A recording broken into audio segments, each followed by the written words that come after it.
Goku Black is Zamasu from another timeline. Well, that was unexpected. So, from what I can gather from the information that Goku Black gave us in this week's episode of Dragon Ball Super, is that Goku Black, he isn't a fake copy of Goku. Goku Black is from a different timeline, separate from future Trunks' timeline, and Zamasu made a wish to the Super Dragon Balls. When he made a wish, he wished to exchange bodies with Goku, that was currently supposedly alive. He exchanged bodies with him, so it's kind of like Captain Ginyu. If you remember Captain Ginyu's body change ability, then that's kind of what's going on here. So, Zamasu traded bodies with Goku in another timeline. Separate from future Trunks and separate from our present timeline, he traded bodies. And in this, that would mean that when Zamasu went into Goku's body, he became Goku Black, and then he killed Goku. He actually killed Goku, which was Goku inside of Zamasu's body, and then he carried on. And then he used the time ring to travel to the future Trunks' timeline, and to give his other self immortality. So here's the big question I have right now. For one, why did the two Zamasus, why did they have different wishes? See, here's the big thing. The Zamasu in future Trunks' timeline wanted immortality. He didn't want Goku's body, he just wanted immortality.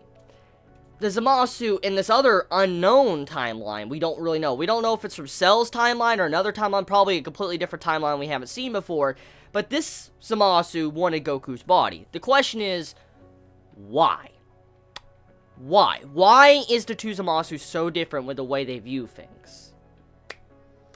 I'm kind of curious about that. I'm very, very curious of the way that is, because this would mean that there was something else that happened completely different from the Goku Black timeline compared to the Zamasu in future Trunks' timeline, and the present timeline we see to where Beerus killed Zamasu. So, I'm curious. I'm very curious about, that background information to Goku Black. Now, getting off of that, let's just talk about the abilities of Goku Black now. So, this would mean that there is a likely possibility that Goku and Vegeta might be able to reach Super Saiyan Rose. Now, I'm not saying it's gonna happen. That may be the reason why, Goku Black was able to reach Super Saiyan Rose is thanks to, the God Key from Zamasu and all that just being mixed with Zamasu might be the reason why he reached that level. But there is a possibility now that Goku and Vegeta could reach that level because of the information we can get from this episode, because now Goku Black is indeed Goku's body, but just swapped. So, yeah.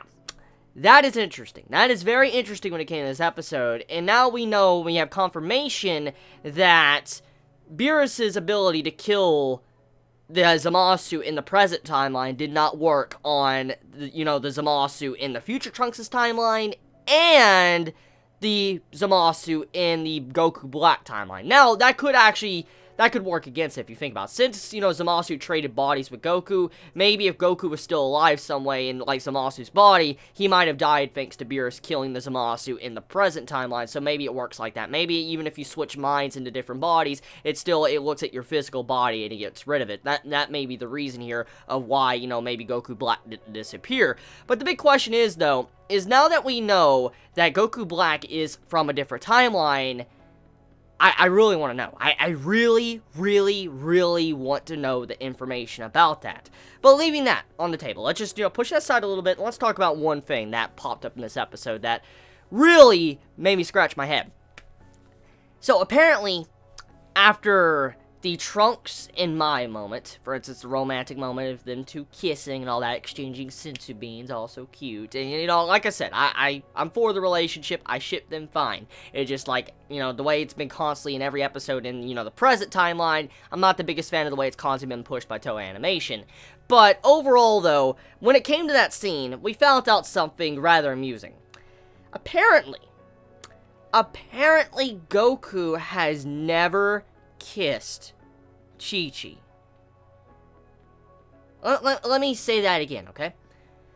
Goku has never kissed Chichi. From as far as he's aware, he has never kissed her. He's never done the mouth-to-mouth. But this man has had 2 kids. Not 1, but 2 kids. Gohan and Goten. This man has been with his wife for a long time. Has not even fucking kissed her. Not even fucking kissed her, but he's had 2 kids. Like, how is that a thing? Like, how?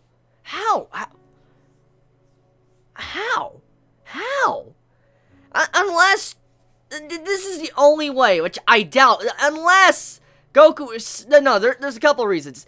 Either one, Chichi, she drugged Goku, and he doesn't remember any of their sexual, intercourse times.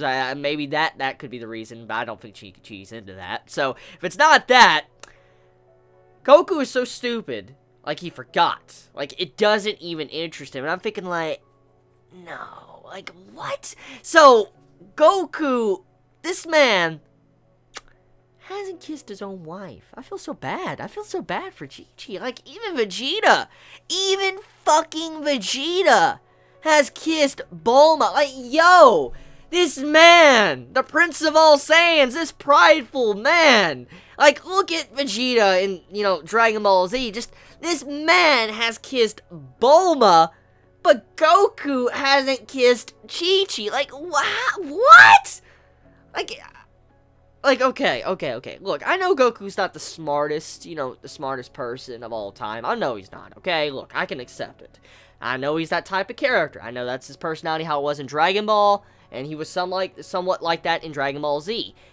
But how stupid Goku is in Dragon Ball Super. It's not even to that point to where you're wanting to laugh. You're just wanting to just bash your head up against the table because you're like, what the fuck? Because there's a difference from being stupid funny to where you can laugh at someone because they're just so stupid, and there's a point to where they're just so stupid you're just like, this is just cringy as fuck. And so Goku not... Yeah, you know what, I'll just leave it. I'm gonna push that to the fucking side, okay? I feel so bad for Chichi. Poor Chichi. I feel so sorry for her. I feel so sorry for her. So, anyways, let's get on to the other topics of discussion from this episode. So, Future Trunks and Kid Trunks, they have a little bit of an interaction throughout this episode, and it was building up since last week's episode, and we get to see it come, like, in this episode come full circle, where they kind of talk, and we get to see how much Future Trunks has been changed by his timeline, and how much Kid Trunks is different from Future Trunks, and you get to see where Future Trunks tells his younger self, like, what really happened in his timeline, how, the androids attacked his timeline, how the whole world is destroyed, and there's barely anyone left. Everyone that he loves and cares about is pretty much gone. And Kid Trunks realizes how lucky he is, how different his life has been, and the dialogue between these two was very mature, and I loved that development that was going on, and the way this was setting up, it looked like maybe there's a possibility Kid Trunks is going to learn a lot from this exchange of dialogue, and he might mature and become a very strong character in the future that's very serious, and I would love that. I would love to see a very serious Trunks from our Kid Trunks carry on throughout the series of Dragon Ball Super, because that's one of the big things I loved about Future Trunks when he was introduced in Dragon Ball Z. I loved his personality, I loved how serious he was, I just loved the way he interacted with the characters. He just had that perfect blend of happiness, comedy, and serious mode. And seeing the way he was interacting with his younger self, I hopefully, Kid Trunks picks up on that, and he goes down that path of Future Trunks to where he'll have this mature atmosphere about him to where he could literally show it like how he is similar to Future Trunks. So yeah, overall episode of Dragon Ball Super, it was a good episode, just dumbfounded by poor fucking Chichi, and just, yeah. Anyways, you all have a wonderful day or night wherever you live. Please be safe. Chibi out.